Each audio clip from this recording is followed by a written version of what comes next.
आज society for social advancement के अध्यक्ष लक्ष्मण कुमार गौतम जी ने बागेश्वर जिले के दिव्यांगजनों की समस्याओं और उनकी सुख सुविधाओं को लेकर अपनी बात रखी। साथ ही उन्होंने बागेश्वर की डीडीआरसी के संबंध में भी बताया।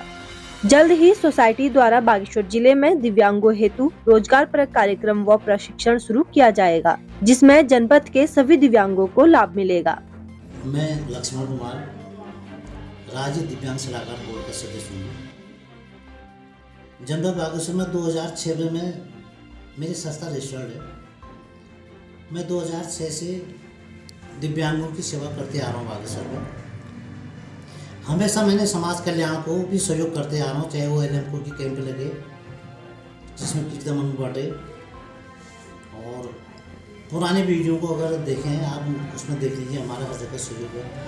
यूडीआईडी कार्ड बनाने में मैंने और मेरी संस्था ने रात दिन मेहनत करके अपने बलबूते पर लोगों को ले जाके सीएम ऑफिस से उन्होंने यूडीआईडी कार्ड बनाए, जिसमें समाज कल्याण का सहयोग मिलता आ रहा था पहले। अभी जनपद में एकमात्र मेरी संस्था है PWD एक्ट में रजिस्टर्ड। दिव्यांगों के लिए मेरी संस्था हमेशा कार्य करते आ रही है और आगे भी करते रहेगी। अभी दिव्यांगों के लिए हमने फिर प्रोजेक्ट ला रहे हैं अपने बलबूते पर, अपने सहयोगियों के द्वारा। सिलाई कढ़ाई, कंप्यूटर प्रशिक्षण, संगीत प्रशिक्षण, डिप्लोमा वाला, जो अगर उनको डिप्लोमा मिल जाएगा तो उनका भविष्य सुधर सकता है। मोमबत्ती बनाना, चौक मिट्टी बनाना, हमने ये व्यवस्थाएं कर रहे हैं। क्यों? बहुत से पेरेंट्स से आए हमारे पास, क्योंकि और जगह तो सब जो सुविधाएं हैं, बागेश्वर में कहीं कोई सुविधा नहीं है। दिव्यांग लोग परेशान होते हैं। मैंने बीच में मैंने इनके लिए कुछ करना चाहा, व्यवस्थाएं बनाई, लेकिन बागेश्वर तक इस तरह गरुड़, कांडा, कपकोट, कापलीगैर, ये यहाँ के दिव्यांगों को कोई सुविधा नहीं मिल पाई, और उसके लिए कोई ऐसा यहाँ पर संसाधन नहीं था, अभी भी नहीं है कि हम उनके लिए कुछ करें। फिर भी हमारा पूरा उद्देश्य ये है कि हम इनके लिए कुछ करें। इसी अब यहाँ DDRC इतने सालों जब से बागेश्वर जिला बना तब से एक ही आदमी DDRC देख रहा था। क्यों? PWD एक्ट में उस पर कोई संस्था रजिस्टर्ड नहीं थी। और आज अब हमारे पास जब हम रजिस्टर्ड हो चुके हैं, हमने पूरी उसके मानक पूरे करके हमें जब मान्यता मिली है। अब आज ये कहा जा रहा है कि मैं बीच में मैंने समाज कल्याण में भी जाके मैंने उनसे ये कहा था कि भाई विज्ञप्ति निकाल दो। करीब 4 माननीय जिलाधिकारी यहाँ से ट्रांसफ़र होकर चले गए, सबके पास मैंने लेटर दी कि विज्ञप्ति की के लिए मैंने सिफारिश करी। उस पर किसी का ध्यान नहीं किया। क्यों? लोगों ने दिव्यांग ही समझा, दिव्यांग ये क्या कर लेंगे, सिर्फ चुनाव तक ही हमारी याद आती है। उसमें ये कहा जाता है कि टोली में ले जाओ, यहाँ से ले जाओ, इनको वोटिंग कराओ, और जब अपनी व्यथा अपनी परेशानियाँ बताते हैं तो उनकी तरफ कोई देखने वाला नहीं होता है। और ऑफिस में अगर जब जाते हैं बोलते हैं हमारा समय बर्बाद मत करो। ये बहुत दुर्भाग्यपूर्ण बात है बागेश्वर जिले के लिए।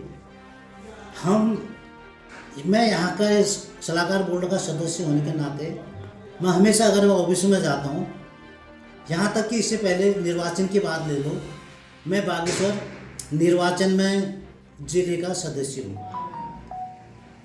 DM साहब उसमें अध्यक्ष और 6 जने हम उसमें कमेटी में सदस्य हैं। पहले से मुझे बुलाया जाता था चुनाव के टाइम पर, दिव्यांगों की परेशानियां या उनके लिए सलाह दी जाती थी, सब कुछ किया जाता था। विगत 2 वर्षों से कहाँ चुनाव हो रहे हैं, कहाँ क्या हो रहा है, कोई हमें बताना तो बहुत दूर की बात है, हमसे बात करने को भी तैयार नहीं है। जब मैं निर्वाचन में जाके पूछता हूँ कि भाई ऐसा क्यों है, निर्वाचन वाले बोलते हैं कि भाई ये तो हमने समाज कल्याण अधिकारी को दे रखा है, ये उनका काम है, हमारा नहीं है। आप हमको मत बुलाएं आप। और भविष्य में अभी दिव्यांग ये कि बागेश्वर में 3000 से ऊपर के दिव्यांग हैं, और वो वोटों तक ही सीमित नहीं है। हमारा भी अब एक ये बन रहा है कि अगर हम दिव्यांगों को सुविधाएं नहीं दी जाएगी तो दिव्यांग इनका चुनाव का बहिष्कार भी कर सकते हैं। क्योंकि डोली में लाओ, कंधे में लाओ और उनको ले जाओ, उनको बोटिंग कराओ, उसके बाद उनको मत देखो कोई भी। ये बिल्कुल ये सहन नहीं होगा हमसे।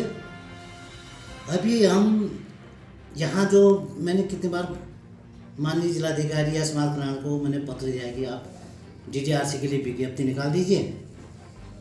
तो आप कल 2-3 दिन पहले मुझे पता चला कि अचानक DMT की बैठक हो चुकी है और उसमें वैकल्पिक व्यवस्था के लिए 2-3 महीने के लिए किसी दूसरी संस्था को DDRC दे दी गई है। अब किसी से मैंने ये भी वो करा कि नहीं उस संस्था को तो PWD एक्ट की आवश्यकता नहीं होती है। तो हम तो ये कहने का PWD एक्ट की आवश्यकता नहीं है तो PWD एक्ट को होना भी नहीं चाहिए, हटा दीजिए उसको।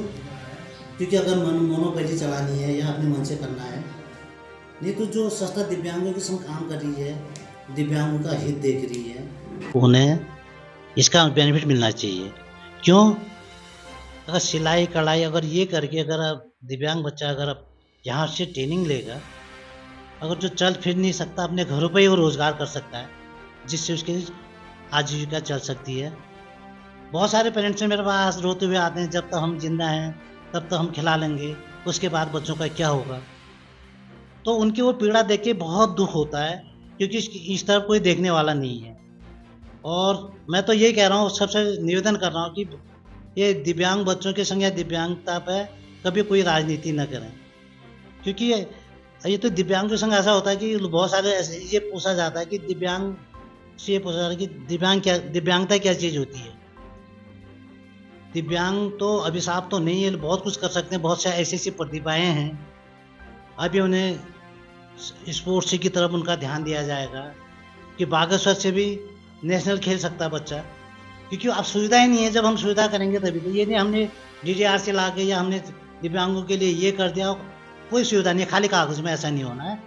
मत मिले DDRC हम, लेकिन हम उसको अपने स्तर से दिव्यांग बच्चों के लिए सेवा करेंगे, उनको आगे तक पहुँचाएंगे।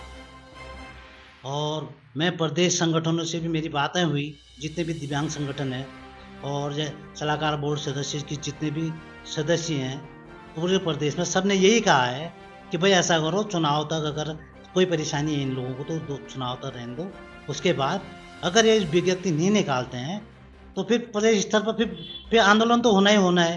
क्योंकि दिव्यांगों को तो कहीं से कहीं तो कोई सुविधा ही नहीं है। कभी पेंशन का मुद्दा है, कभी रोजगार का मुद्दा है, उनके लिए तो कुछ है ही नहीं।